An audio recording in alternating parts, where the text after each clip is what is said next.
My name is Ashtar Sadim Khan. My father name is Aslam Khan. My teacher name is Firoz Khan sir. My school name is Sufan और परिषद Urdu school Akot. Bridge course मजमून उर्दू जमात हुआ.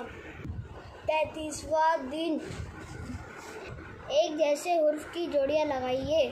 ये भा है इसलिए हम भा की जोड़ी भा से लगाएंगे. ये था है इसलिए हम था की जोड़ी था से लगाएंगे. ये ठा है इसलिए हम ठा की जोड़ी ठा से लगाएंगे. ये झा है ये झा है इसलिए हम झा की जोड़ी झा से लगाएंगे. ये छा है इसलिए हम छा की जोड़ी छा से लगाएंगे. ये धा है इसलिए हम धा की जोड़ी धा से लगाएंगे. ये ढा है इसलिए हम ढा की जोड़ी ढा से लगाएंगे. ये खा है इसलिए हम खा की जोड़ी खा से लगाएंगे. पढ़ो और लिखो.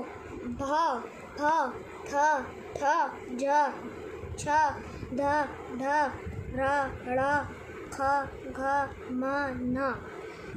भा फा था ठा झा छा धा ढा रा ड़ा खा घा मा ना. खा को दायरा बनाइए. खाटे ज़बरखट खाटे ज़बरखट. इसमें ये खा है इसलिए हम इसके गिर्द दायरा बनाएंगे. खा वाव लाम पेश खोल. इसमें ये खा है इसलिए हम इसके गिर्द दायरा बनाएंगे. खाइए रेज़ खेल खीर. इसमें ये खा है इसलिए हम इसके गिर्द दायरा बनाएंगे. खा अलिफ लाम ज़बर खाल. इसमें ये खा है इसलिए हम इसके गिर्द दायरा बनाएंगे.